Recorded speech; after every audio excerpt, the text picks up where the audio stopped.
dolorosa y móvil, de bordes regulares, no adherida a planos profundos.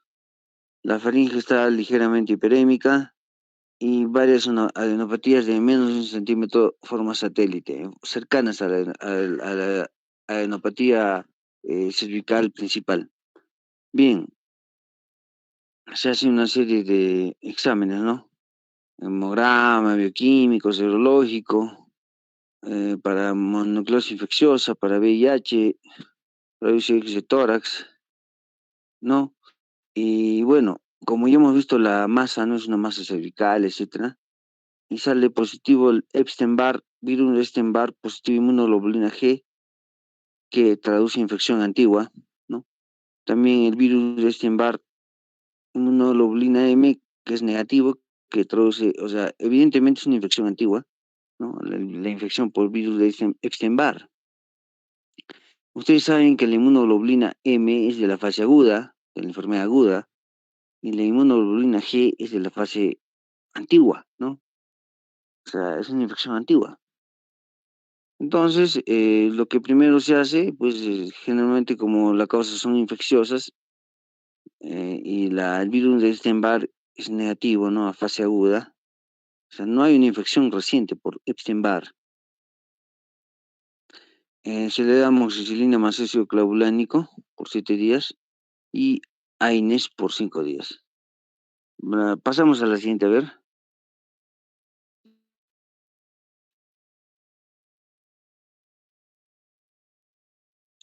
Entonces, ¿qué sucede? Sin mejoría a los 5 días, con aumento del dolor y del tamaño, ¿no? Entonces, ¿qué es lo que prosigue en este caso? Prosigue hacerle una ecografía cervical, ¿no? Entonces se da cuenta que es una formación quística avascular, ovalada, con detritus de 25 milímetros de diámetro, o sea, 2,5 centímetros, caudal a la glándula parótida derecha, que no recuerda la estructura, que nos recuerda, dice acá, nos recuerda la estructura de un ganglio linfático, dice, ¿no? Sospecha de quiste branquial sobreinfectado, es lo que, eh, o sea, nos concluye el informe radiológico por ecografía. Entonces, definitivamente lo que sugiere la evaluación por el otorrino, ¿no? A ver qué es lo que es, o el cirujano de cabeza y cuello. Entonces, estos quistes branquiales sobreinfectados son muy frecuentes, ¿no? Es una posibilidad, una alta probabilidad. Ahora, vayamos a la siguiente diapositiva.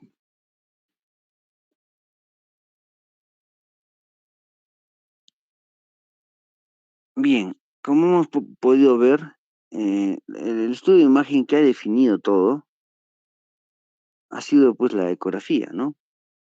Y la estructura anatómica, o sea, la estructura que tiene esa masa, esa adenopatía, pues da a entender de que se trata con una alta probabilidad de un quiste branquial infectado.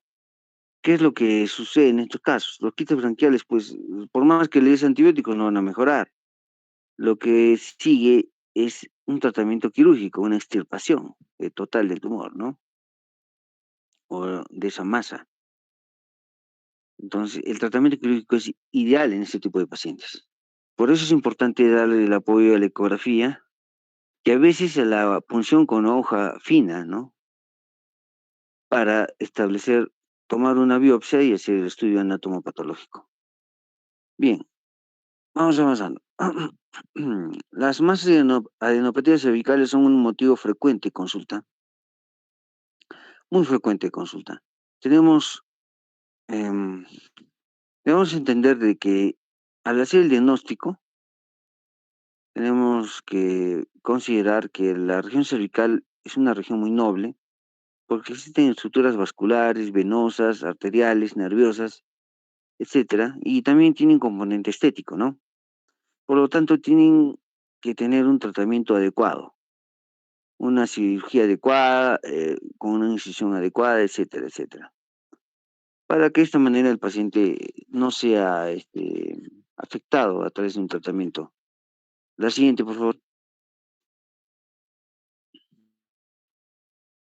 Bien, hay muchas causas de masas y adenopatías cervicales. Dentro de las congénitas tenemos las primeras, son las malformaciones branquiales, las fascias branquiales. ¿Me escuchan? ¿Está escuchando, delegada? Sí, doctor. Ya, muy bien. Sí, doctor, sí, sí. Malformaciones branquiales son las más frecuentes. Luego viene el quiste del conducto tirogloso. Las malformaciones branquiales generalmente son laterales.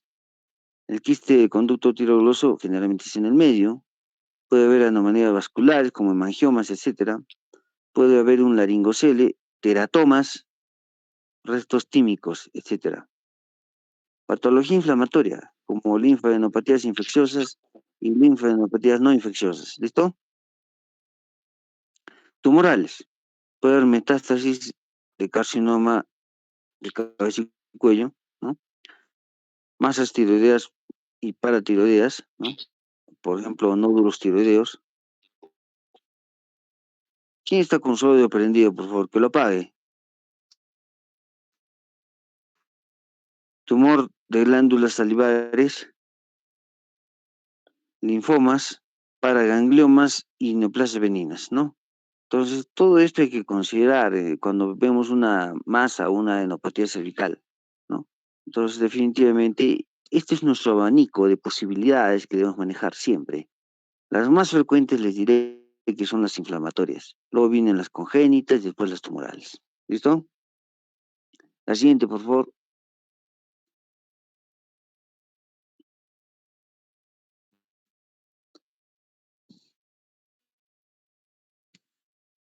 Bien, importante, señores.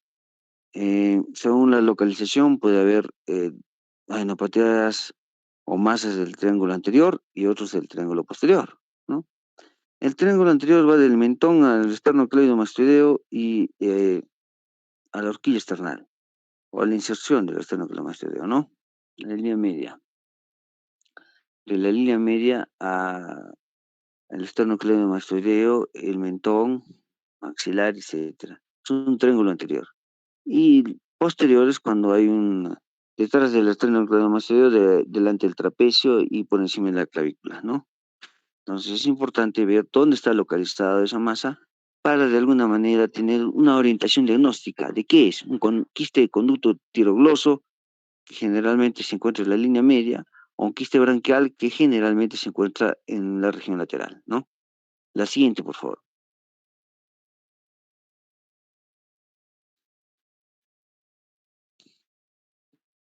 Y acá, por ejemplo, lo resume de una manera muy sucinta, ¿no?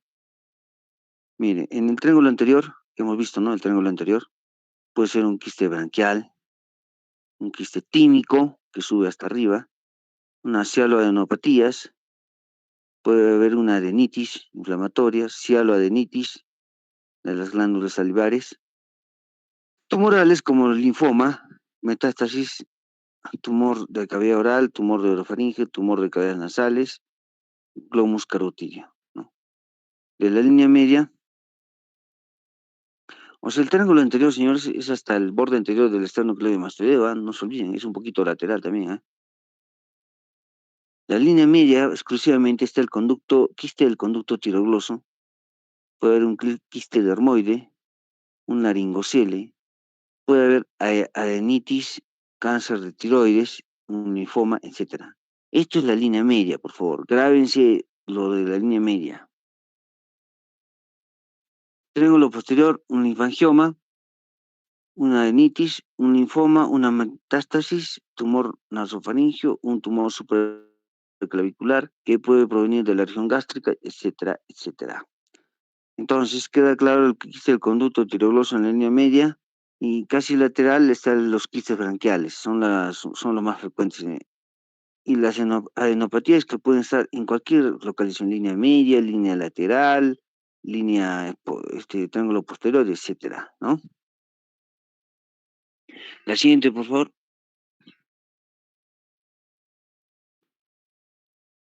Eh, ¿Cuándo tenemos que, o sea, remitir ya al paciente a otros médicos especialistas, ¿no? Ya, digamos, somos médicos generales, vemos una adenopatía más cervical. ¿Cuándo es que debemos ya remitir al cirujano de cabeza y cuello? O de repente al otorrino, ¿no? De repente. Bueno, cuando hay ausencia de resolución tras 10 días de tratamiento antibiótico, ahí debemos remitir ya al especialista. Rápido crecimiento, cuando crecen abruptamente, en forma desmesurada, cuando existe una tumoración fija, señores, fija, cuando existe una tumoración adherida a planos profundos, ganglios pétreos, duros, ¿no? Tumoración de tiroides o paratiroides, hay que mandarlo al cirujano de cabeza y cuello. Tumoración supraclavicular o sospecha de malignidad. ¿Cuándo sospechamos de malignidad? Cuando la edad es más de 40 años, una anatomía patológica con carcinoma que indica un carcinoma de cabeza y cuello, em, cuando hay consumo de alcohol, tabaco, drogas, radioterapia previa, cuando dura más de 2 o 3 semanas, ¿no? La masa, la adenopatía, cuando existen síntomas asociados como dinofagia, disfagia, pérdida de peso, estridor o hemoptisis. En esos casos debemos derivarlos de inmediato al médico especialista para que pueda hacer una evaluación completa y podamos detectar de qué se trata. Generalmente es un tumor maligno, una adenopatía, un quiste branquial, etcétera, ¿no? Complicado en este caso. Bien, entonces, si un ganglio es duro, adherido a planos profundos, de bordes irregulares y de crecimiento rápido, les aseguro con un 95% de probabilidades que es un ganglio maligno, o sea, de etiología maligna, o sea, un tumor maligno, una neoplasia maligna. La siguiente, por favor.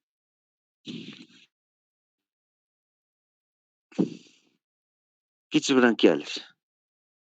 Se producen por el desarrollo normal del aparato faríngeo embrionario, fallo en la obliteración de los arcos branquiales, aparecen en la cuarta semana y se involucionan en la séptima semana. Hay una alteración en ese tiempo, en ese proceso. El concepto es de tratamiento, bueno, es congénito en primer lugar. La edad de aparición pediátrica adolescente, ¿no? Principalmente el segundo arco branquial es el más afectado en un 80% de los casos. En un 80% de los casos, señores, es el arco branquial. Generalmente están en la cara lateral o por delante del esternocleidomastoideo. Y eso es lo que les mencionaba, ¿no? Por delante o en la cara lateral del esternocleidomastoideo, que son las patologías laterales más frecuentes, un quiste branquiales. ¿Listo? De los arcos branquiales. Bien, señores, la siguiente, por favor.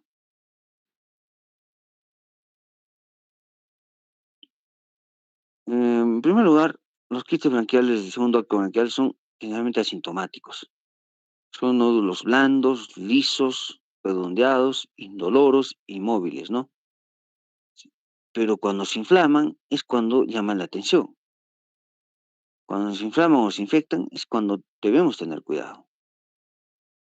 Entonces, la complicación más frecuente es que estos ganglios se inflamen, ¿no?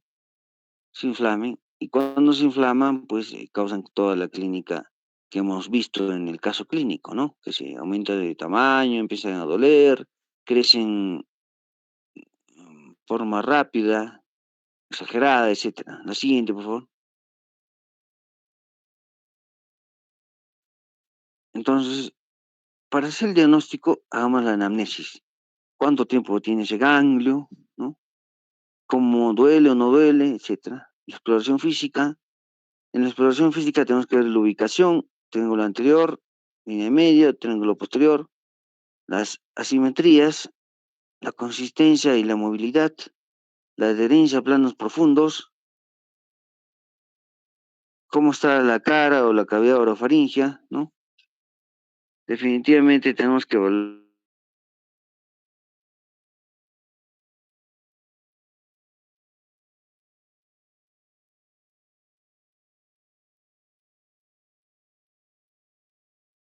las áreas vecinas. Y las pruebas complementarias, entonces, a ver, ¿me escuchan? Quiero saber si me escuchan. Sí, doctor. Está bien. Sí, doctor.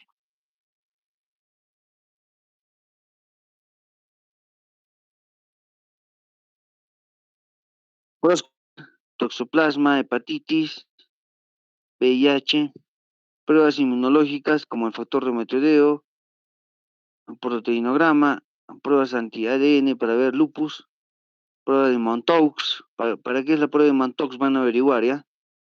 Prueba de Montoux, ¿para qué sirve? Pruebas de imagen, puede ser una radiografía de tórax, una ecografía cervical, un ataque de tórax o un ataque cervical. Todo lo necesario para hacer un diagnóstico preciso. Ahora, en la anamnesis también debemos ahondar en lo que es la edad. ¿Cuántos años tiene el paciente? ¿Es joven? ¿Es adulto mayor? Antecedentes personales, antecedentes familiares, factores de riesgo, qué profesión tiene, contacto con animales, ha hecho viajes, cómo ha evolucionado, ha habido variaciones del tamaño, síntomas acompañantes, etcétera. Todo eso es importante para hacer un diagnóstico exacto o preciso, o por lo menos certero, ¿no? De las adenopatías y masas cervicales. La siguiente, por favor.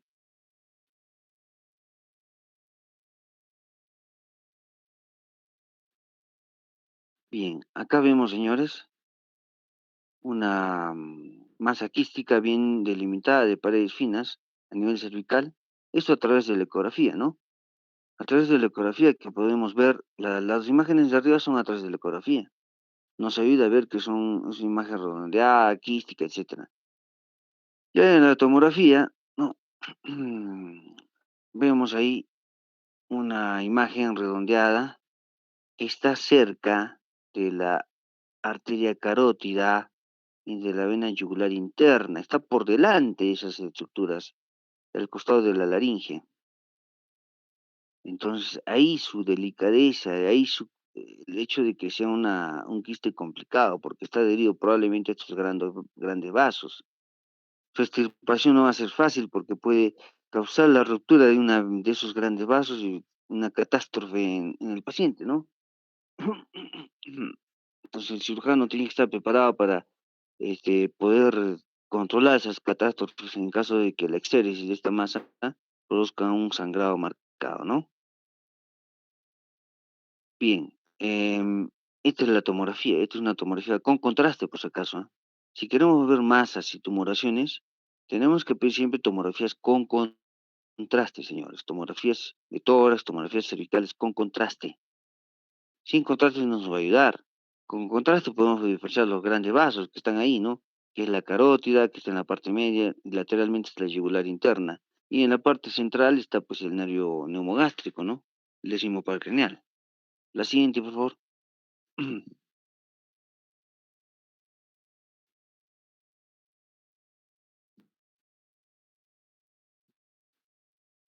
La delegada, por favor, me toma la asistencia.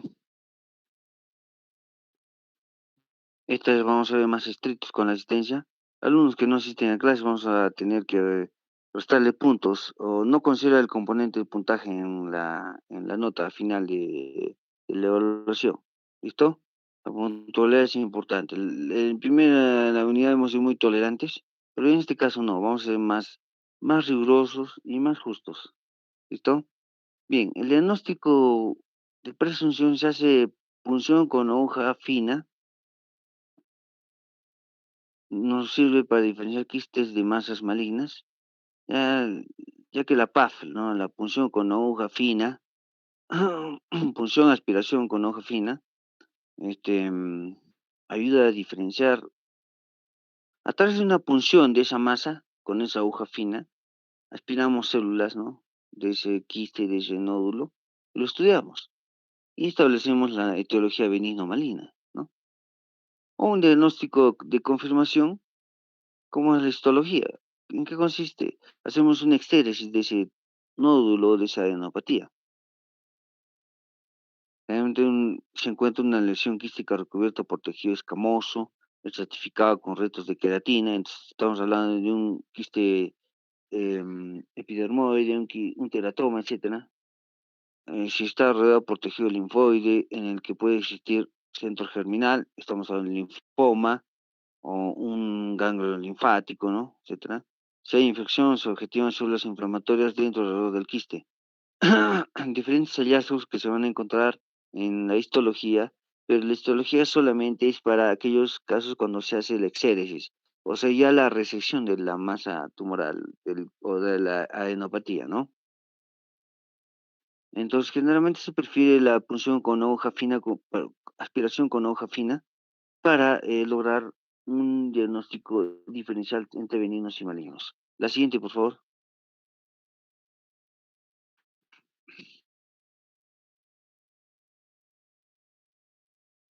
Tratamiento. Tratamiento siempre, generalmente, cuando es maligno, tiene que ser quirúrgico. Cuando es benigno, si es infeccioso, pues se da antibióticos, etcétera, ¿no? Y si es un tumor de conducto tirogloso o un quiste branquial, que son benignos, también un tratamiento quirúrgico. Evitar siempre la infección, ¿no? Si hay que dar antibióticos, que cubran gram positivos, gram negativos, principalmente, ¿no? Que cubran también en algunos casos los anaerobios. Antiinflamatorios siempre, para evitar el aumento de volumen en una zona tan estéticamente visible, ¿no? Que es el cuello. Entonces, el Exeris es el mejor tratamiento. Nos ayuda a eliminar la masa, nos ayuda a eliminar la masa,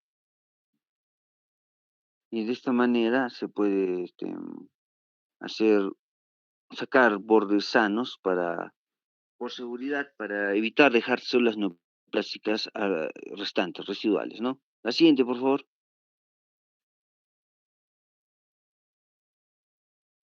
Bien, entonces, identificar pacientes que deben de referirse en primer lugar, de acuerdo a la edad, a los antecedentes, las características de la masa a través del examen físico, ¿no? Cómo está la cavidad oral, la orofaringe, descartar patología infecciosa, pruebas de imagen, histología, etcétera. Signos de alarma que nos deben orientar a derivar al paciente al médico especialista, inflamatorios, o sea, tratamiento con antiinflamatorios y sin respuesta, tratamiento con antibióticos sin respuesta, cuando son de origen traumático, ¿no? O sea, por un golpe, un traumatismo que puede ser una ruptura de una vena, una arteria, etcétera.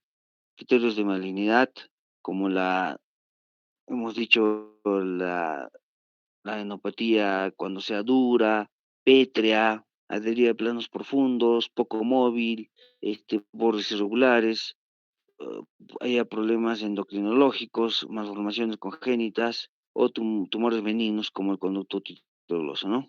Quiste del conducto tiroidoso. Bien, la siguiente, por favor. Bien, lo que quiero recalcar en esta parte, señores, es que las masas y adenopatías cervicales son una patología muy frecuente.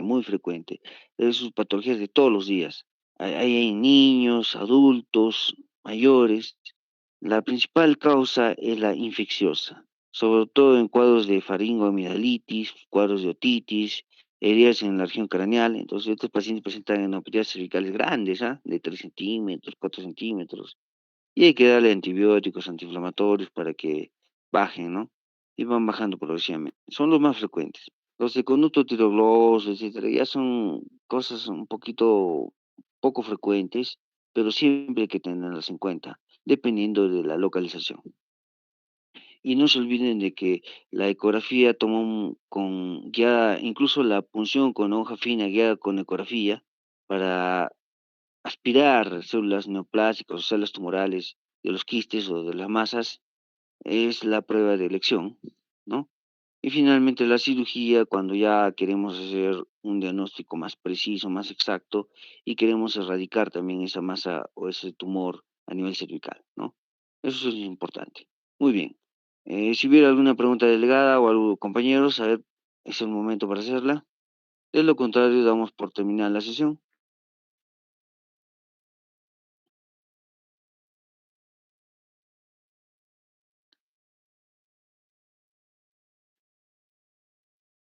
Bien, delegada, parece que nos Creo que pregunta. nada. Sí, creo que nada, doctor. ¿No hay preguntas? Udelia, Sí, sí, doctor, ¿sí me escucha?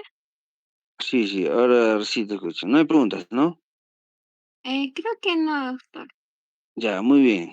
Entonces, comunica a sus compañeros que hemos, bueno, señores, hemos terminado la sesión y vamos a encontrarnos en nuestra siguiente clase, en nuestra siguiente sesión de acuerdo al tema que está programado.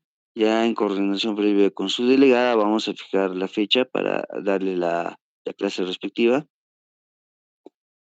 y para que de esta manera estas sesiones, exposiciones sean útiles para ustedes, ¿no? Y podamos de esta manera sacar el mayor provecho y sobre todo ustedes logren un aprendizaje útil para su carrera, ¿ya?